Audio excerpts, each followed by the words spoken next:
Hello friend, इस video lecture में आप सभी का स्वागत है। इस वीडियो लेक्चर में हम चैप्टर 2 बहुपद की एक्सरसाइज 2.3 का दूसरा क्वेश्चन करेंगे। तो हम एक्सरसाइज 2.3 का क्या करेंगे, दूसरा क्वेश्चन। तो दूसरे क्वेश्चन में क्या है आपका, पहले बहुपद से दूसरे बहुपद को भाग देकर। तो ये लिखा है आपका पहला बहुपद और इसके आगे के लिखा हुआ है आपका दूसरा बहुपद। तो हमें पहले वाले बहुपद से दूसरे वाले बहुपद में क्या दे देना है, भाग दे देना है। तो पहले वाले बहुपद से दूसरे वाले बहुपद में भाग देकर जांच कीजिए कि प्रथम बहुपद द्वितीय बहुपद का एक गुणनखंड है।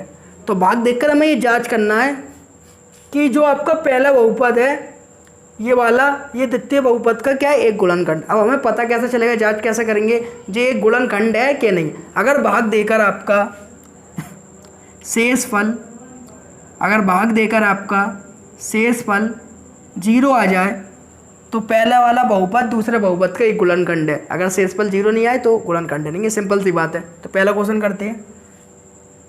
तो पहला क्वेश्चन क्या है आपका, t² - 3 का भाग किस में देना है हमें, 2t4 plus 3t³ - 2t² - 9t - 12।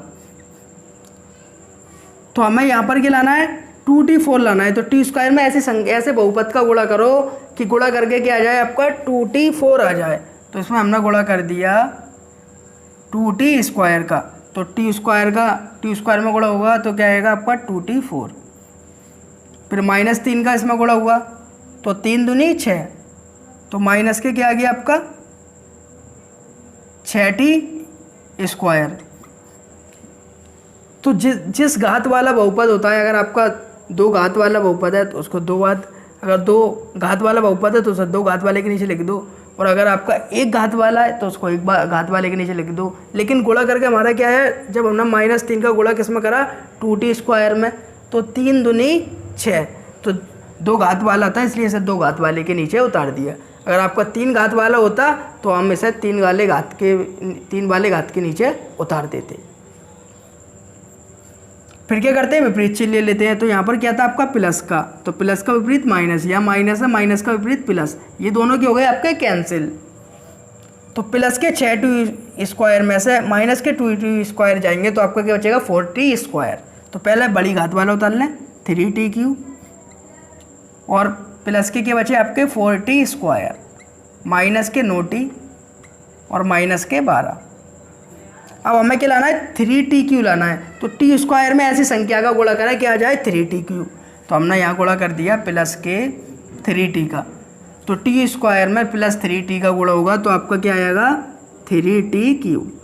अब -3 का गुणा किस में कर देंगे हम, -3 का गुणा कर देंगे 3 में, तो 3 तिया 9 और t आ गया तो क्या होगा आपका माइनस का 9t। तो t वाला है तो उसको t के नीचे लिख दीजिए। अगर स्क्वायर वाला होता तो किसके नीचे लिख देते, स्क्वायर वाले के नीचे। अब लाइन खींच दें, विपरीत चिन्ह ले लें। तो ये प्लस है तो इसका विपरीत माइनस, ये माइनस है इसका विपरीत प्लस। तो बात एक और बार मेरी सुन लीजिए। बात क्या है मेरी, बात ये है जैसे आपका यहाँ पर कोई चिन्ह नहीं होता तो वहाँ पर क्या छुप होता है आपका प्लस चिन्ह छुप होता है। तो यहाँ आपको दिख रहा नहीं है, तो यहाँ पर प्लस था तो प्लस का विपरीत क्या हो गया माइनस, और माइनस का विपरीत क्या हो गया आपका प्लस। ये दोनों क्या हो गए आपके कैंसिल हो गए। इसी तरह ये आपके माइनस के 9t और ये प्लस के 9t, ये दोनों भी क्या हो गए कैंसिल। अब क्या बचा आपका 4t² और माइनस के 12। अब हमें क्या लाना है 4t² लाना है, लेकिन हमारे पास क्या है t²। तो t² में ऐसी संख्या का गुणा करें कि हमारा क्या आ जाए 4 आ जाए, t² आ जाए। तो हमने इसमें गुणा किसका कर दिया 4 का। जब हमने 4 का गुणा किस में करा है t² में, तो हमारा क्या आ गया 4t²। और यहाँ 3 है, 3 चौक 12, तो क्या आ गया यहाँ माइनस के 12। अब विपरीत चिन्ह ले लें, तो यहाँ पर क्या है प्लस, प्लस को उल्टा माइनस, माइनस को उल्टा प्लस, ये इससे कैंसिल हो गया और ये 12 इससे कैंसिल हो, आगे क्या 0। तो आपका शेषफल क्या आ गया 0। तो मैंने क्या बताया था, अगर आपका शेषफल 0 आ रहा है तो आपका पहला वाला बहुपद दूसरे बहुपद का क्या है एक गुणनखंड है। अगर 0 के अलावा और कुछ आ रहा है तो आपका क्या है एक गुणनखंड नहीं है। तो आपके लिख देंगे t² - 3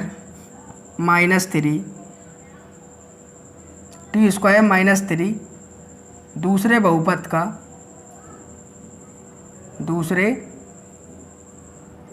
का एक गुणनखंड है, दूसरे बहुपद का एक गुणनखंड है। तो आपके लिख देंगे टी स्क्वायर माइनस थ्री, ये आपका क्या है टी स्क्वायर माइनस थ्री दूसरे बहुपद का एक गुणनखंड है। तो यहाँ पर जो द्वितीय बहुपद है वो कौन सा है आपका, ये वाला। इसका जी क्या है टी स्क्वायर माइनस थ्री एक गुणनखंड है। बस सिंपल सी बात है, अगर शेषफल 0 आए तो गुणनखंड है, अगर नहीं आए तो नहीं है। इसका स्क्रीनशॉट ले, फिर दूसरा क्वेश्चन करते हैं।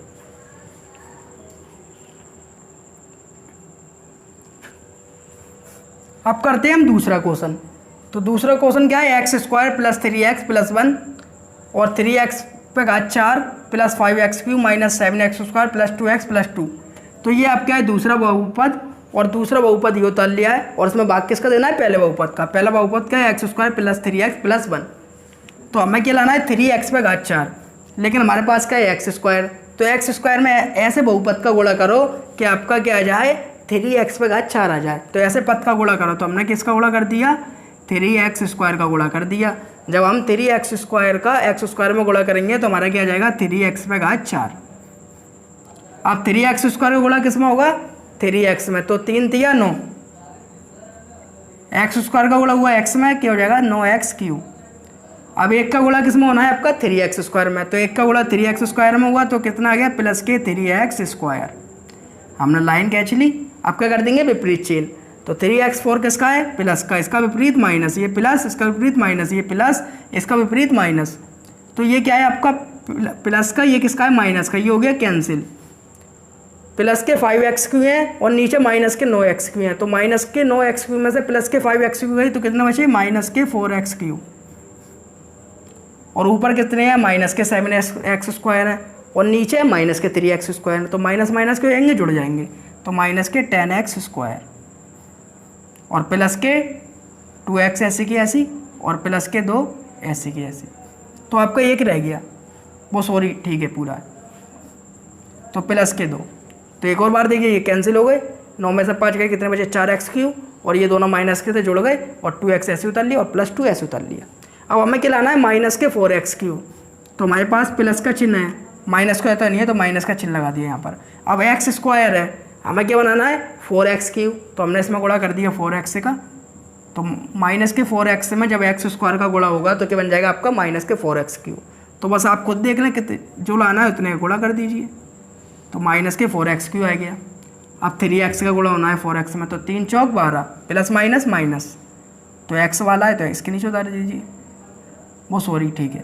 तो 3 चौक 12, तो 3 चौक 12 प्लस माइनस माइनस, तो माइनस के 12x स्क्वायर। अब एक रह गया, एक का गुणा होगा माइनस 4x में, तो एक का गुणा होगा ऐसे कैसे आ जाएगा, माइनस के 4x। और लाइन कैसे दी, विपरीत चिन्ह, माइनस को उल्टा प्लस, माइनस को उल्टा प्लस, माइनस को उल्टा प्लस। ये दोनों के हो गए आपके कैंसिल हो गए।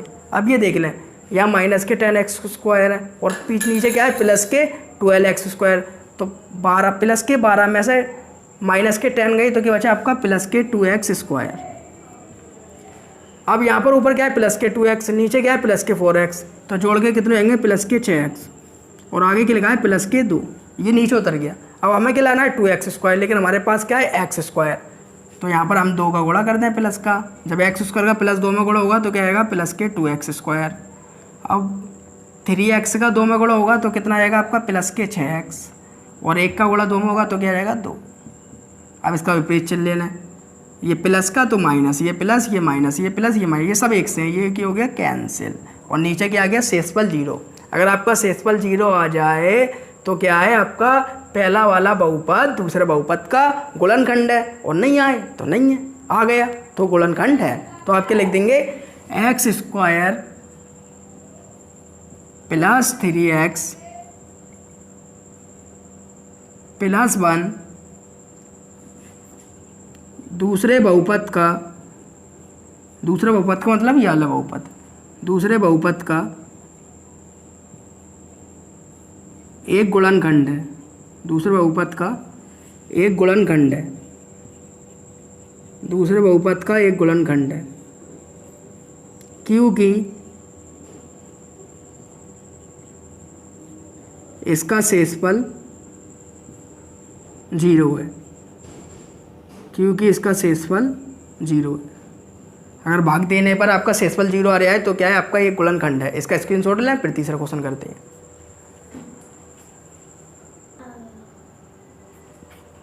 अब करते हैं हम अपना लास्ट क्वेश्चन।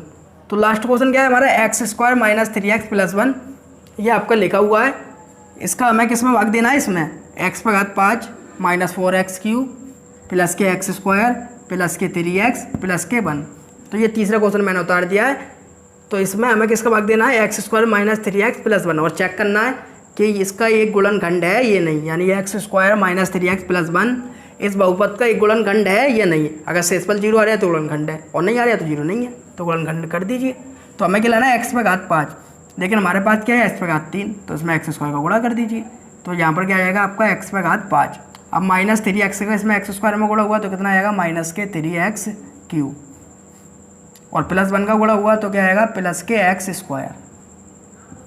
लाइन कैसे दी, विपरीत चिन्ह, प्लस को उल्टा माइनस, माइनस को उल्टा प्लस, प्लस को उल्टा माइनस, ये दोनों x से हैं कैंसिल हो गए। माइनस के 4x³ में से प्लस के 3x² घटाए तो क्या बचा है आपका x³। ये प्लस के x² है और ये किसके हैं, आपके माइनस के x²। ये दोनों क्या होंगे, x से हैं कैंसिल हो जाएंगे। प्लस का 3x उतार लिया आपने और प्लस का 1। अब हमें क्या लाना है, x³। तो x³ लाने के लिए ऐसी संख्या का इसमें गुणा करना क्या x³ आ जाए, तो हमने इसमें गुणा किसका कर दिया, 1 का। तो x³ का 1 में गुणा करो तो क्या आएगा आपका x³ माइनस 3x का 1 में गुणा होगा तो क्या आ जाएगा आपका माइनस के 3x। 1 का 1 में गुणा होगा तो क्या आ जाएगा आपका 1।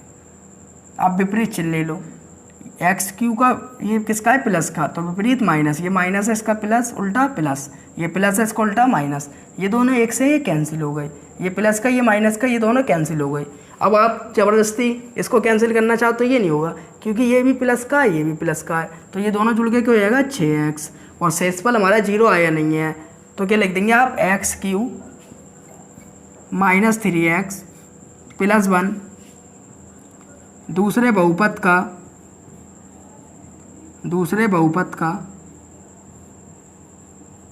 एक गुणनखंड नहीं है, दूसरे बहुपद का एक गुणनखंड नहीं है। अब नहीं है क्यों, रीज़न बताएं। क्योंकि इसका शेषफल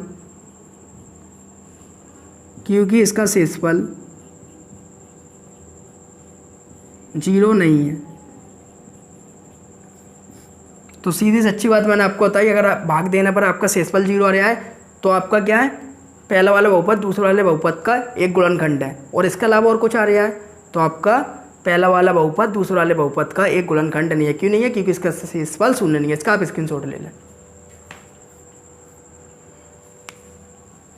उम्मीद है आपको वीडियो अच्छी लगी होगी। वीडियो अच्छी लगी है तो वीडियो को लाइक करें और हमारे चैनल को सब्सक्राइब करें। ऐसी वीडियो मैं आपके लिए लाता रहता हूँ। Thank you watching the video.